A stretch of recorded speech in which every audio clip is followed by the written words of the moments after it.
తట్టుకోలేని విషయం ఏదైనా ఉందా? అట్లాంటి చావు కబురు మీకు చాలా స్లోగా చెప్పిన సందర్భం ఏమైనా ఉందా ఎవరైనా?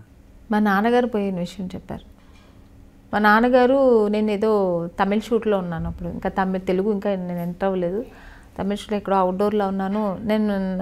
నాకు ఒక ట్రాజెడీ ఏమంటే, మా నాన్నగారు పోయిన తర్వాత నేను వెళ్ళి చూడలేకపోయాను. అదే పెద్ద ట్రాజెడీ. ఎందుకండి? అంటే అక్కడెక్కడో షూట్లో ఉన్నాను నేను తమిళనాడులో.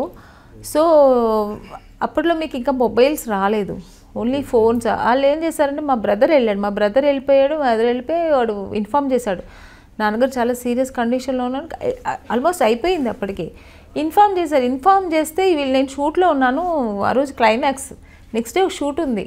నేను ఇంకొచ్చేసంటే వాళ్ళకు కాంబినేషన్ మిస్ అవుతుంది. అక్కడ వాళ్ళు రిసెప్షన్లో మెసేజ్ పెట్టారు. అక్కడ మెసేజ్ పెట్టిన తర్వాత వాళ్ళు ప్రొడ్యూసర్కి పెట్టారు.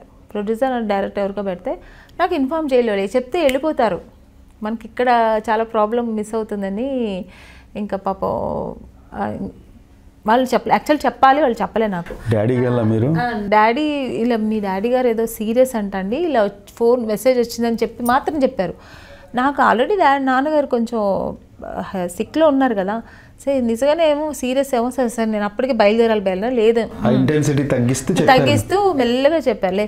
ఏం లేదు సీరియస్ అనే చెప్పారు, మీరు రేపు వెళ్ళిపోవచ్చు, ఇది ఫినిష్ అయిపోతుంది, రేపు వెళ్ళిపోవచ్చు అంటారు. సరే రేపు ఈవినింగ్ ఫ్లైట్కి వేసేసాము, మీరు వెళ్ళిపోవచ్చు అన్నారు. అంటే రేపు ఫినిష్ చేసుకొని రేపు నైట్ వెళ్ళండి అంటున్నారు వాళ్ళు. సరే నేను సీరియసే కదా, రేపు నేను వెళ్ళిపోవచ్చేమో అని చెప్పి నేను కొంచెం చాలా టెన్షన్లో ఉన్నాను, కానీ బయట చూపించుకోవట్లేదు. మా అమ్మగారు నాతోనే ఉన్నారు. ఈవెన్ మా అమ్మగారు కూడా చూడలేదు.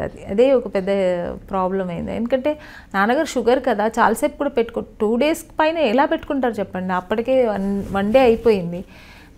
ఇంకా మా బ్రదరు వాళ్ళంతా ఉన్నారు అక్కడ కూర్చొని, అన్నీ వాళ్ళు ఫినిష్ చేసేసారు.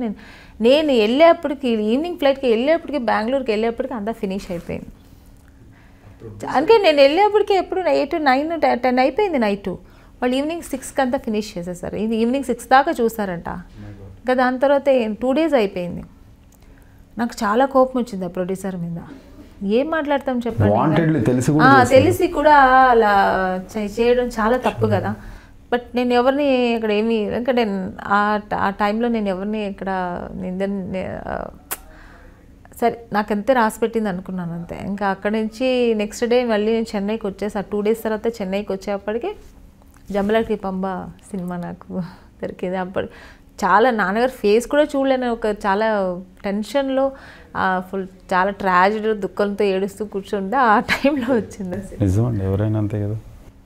అదే ఆ చావు కబురు చల్లగా వచ్చింది నా లైఫ్లో.